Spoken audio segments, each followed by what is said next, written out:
ಓಂ ಕುರುಕ್ಷೇತ್ರದ ರಣರಂಗದಲ್ಲಿ ಸೇನಾವಲೋಕನ.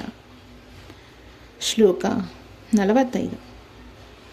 ಯದಿ ಮಾಮ ಪ್ರತೀಕಾರಮಶಸ್ತ್ರಂ ಶಸ್ತ್ರಪಾಣಯಃ ದಾರ್ತಾರಾಷ್ಟ್ರರಣೇ ಹಂತ್ಯೋಸ್ತನ್ಮೇ ಕ್ಷೇಮತರಂ ಭವೇತ್. ಅನುವಾದ: ಶಸ್ತ್ರವಿಲ್ಲದ ಮತ್ತು ಪ್ರತೀಕಾರ ಮಾಡದಿರುವ ನನ್ನನ್ನು ಶಸ್ತ್ರ ಪ್ರಾಣಿಗಳಾದ ಧೃತರಾಷ್ಟ್ರ ಪುತ್ರರು ರಣಭೂಮಿಯಲ್ಲಿ ಕೊಂದರೆ ಅದು ನನಗೆ ಒಳ್ಳೆಯದೇ. ಭಾವಾರ್ಥ: ಕ್ಷತ್ರಿಯೋಚಿತ ನೀತಿಯಂತೆ ಶಸ್ತ್ರವಿಲ್ಲದ ಮತ್ತು ವಿರೋಧಿಸದ ಶತ್ರುವಿನ ಮೇಲೆ ಆಕ್ರಮಣ ಮಾಡಬಾರದು. ಅರ್ಜುನನು ಇಂತಹ ಅಸಹಾಯಕ ಸನ್ನಿವೇಶದಲ್ಲಿ ತನ್ನ ಮೇಲೆ ಆಕ್ರಮಣವಾದರೂ ತಾನು ಯುದ್ಧ ಮಾಡುವುದಿಲ್ಲ ಎಂದು ತೀರ್ಮಾನಿಸಿದ.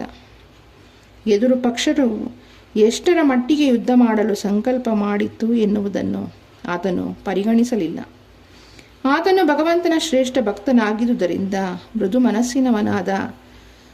ಅದರಿಂದ ಕಾಣಿಸಿಕೊಂಡ ಲಕ್ಷಣಗಳು ಇವು. ಶ್ರೀಕೃಷ್ಣ ಅರ್ಪಣಮಸ್ತು.